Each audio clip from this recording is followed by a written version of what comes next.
Welcome back. સમાચારમાં આગળ વખત મહેસાણાની ઊંઝા એપીએમસીમાં ચૂંટણીનો મુદ્દો અરવિંદ પટેલ પર એમએલએ કિરીટ પટેલનું નિવેદન.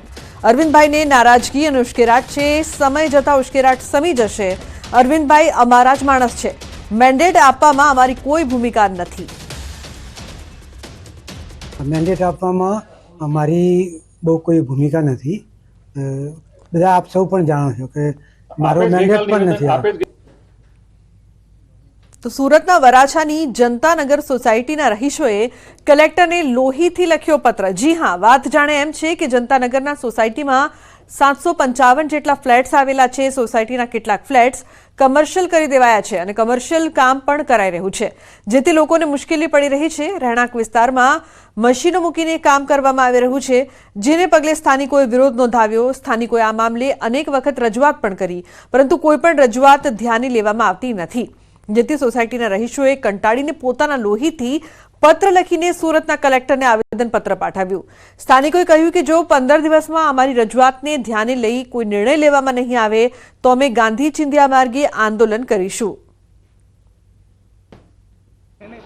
આખી સોસાયટીમાં 755 ફ્લેટ છે. એમાંથી ઘણા ખરા ફ્લેટ જે કોમર્શિયલ કરી નાખવામાં આવ્યા છે, તેથી અમારી રહેવામાં મુશ્કેલી પડી રહી છે.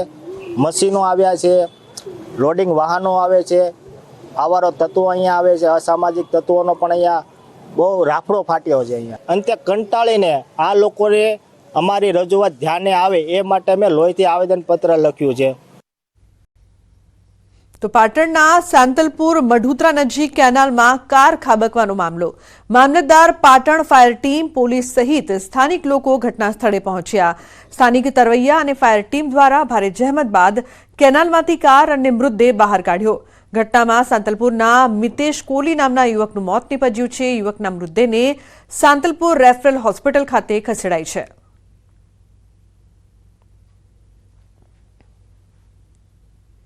તો ભાવનગરમાં ફેરી સર્વિસમાંથી દરિયામાં પડેલ યુવકનો મામલો. યુવક વેશ પલટો કરીને ફરી ઘોઘા શિપ પર આવ્યો. શંકાસ્પદ હિલચાલને લઈને એસઓજીની તપાસ. અતુલકુમાર ચોકસીની શરૂ કરાઈ છે તપાસ. મુંડન અને ક્લીન દાઢી કરાવીને ફરી શિપમાં આવ્યો હતો. થોડા સમય પહેલા ફેરીમાંથી દરિયામાં પડ્યો હતો.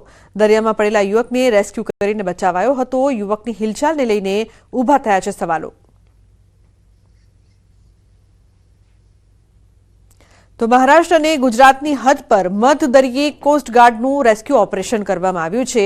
દહાણુના દરિયામાં માછીમારી કરી રહેલ એક બોટમાં અકસ્માતે એક ખલાસીને ઈજા થઈ હતી. ગંભીર ઈજાને કારણે તબિયત લથડતા કોસ્ટગાર્ડના જવાનો તેની મદદથી પહોંચ્યા હતા. કોસ્ટગાર્ડની ટીમ દ્વારા 10 કિલોમીટર દરિયામાં જઈને અને ઈજાગ્રસ્ત ખલાસીને બોટમાંથી દરિયા કિનારે લાવી ધાણુની હોસ્પિટલમાં સારવાર માટે દાખલ કરવામાં આવ્યો.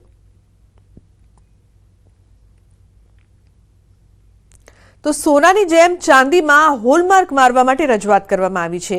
સાંસદ મુકેશ દલાલે રાજ્યકક્ષાના મંત્રીને કરી છે રજૂઆત. મંત્રી નીમુબેન બાંભણિયાની રજૂઆત કરી. મુકેશ દલાલે જ્વેલરી એસોસિએશનના હોદ્દેદારોને સાથે રાખીને કેન્દ્રીય ઉપભોક્તા, ખાદ્ય અને જાહેર વિતરણ વ્યવસ્થા રાજ્યકક્ષાના મંત્રીને પાઠવ્યો છે પત્ર. મંત્રી નીમુબેન બાંભણિયાને મળી ગ્રાહકો સાથે ચાંદીની ખરીદના સમયે છેતરપિંડી અંગે રજૂઆત કરી.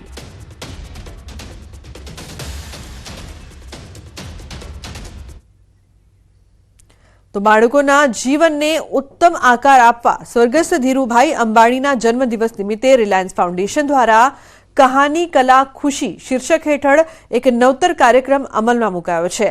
આ અભિયાન દરમિયાન રિલાયન્સ ઇન્ડસ્ટ્રીના 400 જેટલા બાળપ્રેમી સ્વયંસેવકો શાળાએ જઈને સામાન્ય પરિસ્થિતિમાં જન્મીને પોતાના જીવનમાં નેત્રદીપક સિદ્ધિ હાંસલ કરનાર ઉદ્યોગપતિઓ જેવા કે ધીરુભાઈ અંબાણી, JRD ટાટા, નારાયણ મૂર્તિ, PB સિંધુ તેમજ સચિન તેંડુલકરના જીવન વિશે વાર્તા જેવી રસપ્રદ શૈલીમાં વાત કરી રહ્યા છે.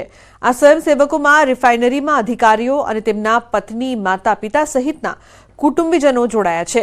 રિલાયન્સ દ્વારા ધનરાજ નથવાણીના માર્ગદર્શનમાં નિરંતર થતી શિક્ષણ, આરોગ્ય, રોજગાર, મહિલા ઉત્કર્ષની અનેકવિધ પ્રવૃત્તિઓમાં ઉમેરાયેલ આ પ્રાથમિક શાળા કક્ષાથી જ વ્યક્તિત્વ ઘડતરના અભિગમને વાલીઓ, શિક્ષકો અને બાળ ઉછેર સાથે સંકળાયેલ મહાનુભાવો અને સંસ્થાઓ તરફથી વ્યાપક આવકાર મળ્યો છે.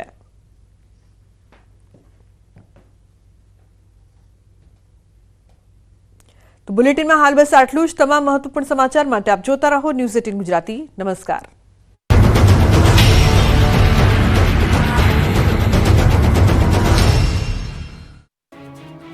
ગુજરાતમાં આંધ્રપ્રદેશથી રક્તચંદન પહોંચી ગયું. ગેરકાયદે ચોરી કરીને રક્તચંદનનો જથ્થો પાટણ પાસેના એક ગોડાઉનમાં સંતાડાયો. આંધ્રપ્રદેશની પોલીસ બાતમીના આધારે પાટણ પહોંચી. પાટણ પોલીસને સાથે રાખીને હાજીપુરના એક શ્રેય વિલાના ગોડાઉન નંબર 70માં કરોડોના રક્તચંદનના 150 ટુકડા પકડી પાડ્યા હતા. સાથે 3 આરોપીની ધરપકડ કરવામાં આવી. પકડાયેલા આરોપીઓએ પાટણ સુધી ચોરીના ચંદનનું વેચાણ કર્યું હોવાની કબૂલાત કરી, જેથી આંધ્રપ્રદેશની પોલીસની ટુકડી સવારે પાટણ પહોંચી અને સ્થાનિક પોલીસની મદદથી હાજીપુરના ગોડાઉનમાંથી ચંદનના લાકડા કબજે કર્યા.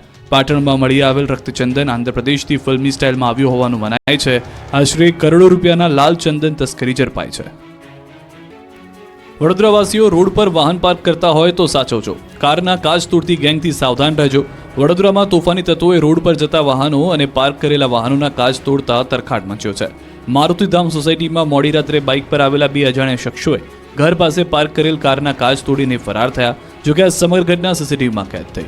કારના માલિક જિગ્નેશ પટેલે બાપોદ પોલીસ મથકમાં ફરિયાદ નોંધાવી. દ્રશ્યોમાં જોઈ શકાય છે કે આ શખ્સોના હાથમાં મોટા મોટા પથ્થર છે. જે વાહન નીકળે છે તેના પર પથ્થર ફેંકે છે. પોલીસે સીસીટીવીના આધારે તપાસ હાથ ધરી છે.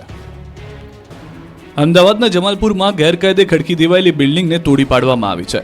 શહેરના દાણાપીઠ વિસ્તારમાં મ્યુનિસિપલ કોર્પોરેશનની મુખ્ય ઓફિસની સામે જ 6 માળના ગેરકાયદે બાંધકામના 2 માળને મધ્ય ઝોનના એસ્ટેટ વિભાગ દ્વારા તોડવાની કામગીરી શરૂ કરવામાં આવી.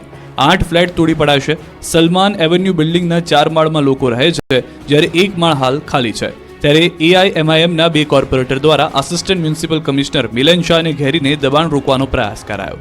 ઘટનાને પગલે SP, 2 PI અને 100થી વધુ પોલીસ જવાનો ચુસ્ત બંદોબસ્ત વચ્ચે હાલ ડિમોલિશન કાર્ય કરી રહ્યા છે. પુરાતત્વ વિભાગની ખોટી NOC મેળવીને 6 વર્ષ પહેલા સલમાન એવન્યુ બિલ્ડિંગના 2 માળ ઊભા કરી દેવામાં આવ્યા હતા. 6 વખત બિલ્ડિંગને ગેરકાયદેસર બાંધકામ બાબતે સીલ કરી હોવા છતાં પણ તેનો વપરાશ ચાલુ રાખવામાં આવતા સવારે મધ્ય ઝોનના એસ્ટેટ વિભાગ દ્વારા 100થી વધારે પોલીસ કર્મચારીઓ અને ફાયર બ્રિગેડના ચુસ્ત બંદોબસ્ત વચ્ચે મકાન ખાલી કરાવી પ્રક્રિયા શરૂ કરવામાં આવી હતી. જે દરમિયાન એક મહિલાની તબિયત ખરાબ થતાં 108 મારફતે સારવાર માટે હોસ્પિટલ ખસેડવામાં આવ્યા છે. કામગીરી શરૂ કરવાની સાથે જમાલપુર વોર્ડના AIMIMના કોર્પોરેટર મુસ્તાક ખાદીવાલા અને જમાલપુર વિધાનસભા કોંગ્રેસના ધારાસભ્ય ઇમરાન ખેડાવાલા પણ સ્થળ પર ઉપસ્થિત રહ્યા હતા. સ્ટેટ ટેક્સ ઇન્સ્પેક્ટર એટલે કે STI વર્ગ 3ની ભરતી પરીક્ષાની તારીખ જાહેર કરવામાં આવી છે. GPSC દ્વારા 22 ડિસેમ્બરના રોજ STI વર્ગ 3ની ભરતીની પરીક્ષા લેવાશે. 754 કેન્દ્ર પર પરીક્ષા લેવામાં આવશે. આ ભરતી પરીક્ષા માટે 1,85,000 ઉમેદવારોએ સંમતિપત્ર ભર્યા છે. પ્રથમવાર ઉમેદવારોને બાજુના જિલ્લામાં પરીક્ષા કેન્દ્રો ફાળવાયા છે. પરીક્ષા કેન્દ્રોમાં કોઈ ગરબડ ન થાય તે માટે આ નિર્ણય લેવાયો. વનરક્ષકની પરીક્ષામાં 2022માં ગેરરીતિ થઈ હતી. હવે કાળજી લેવા STIની પરીક્ષા અન્ય જિલ્લામાં લેવાનો નિર્ણય કરવામાં આવ્યો. સવારે 11 થી બપોરે 1 વાગે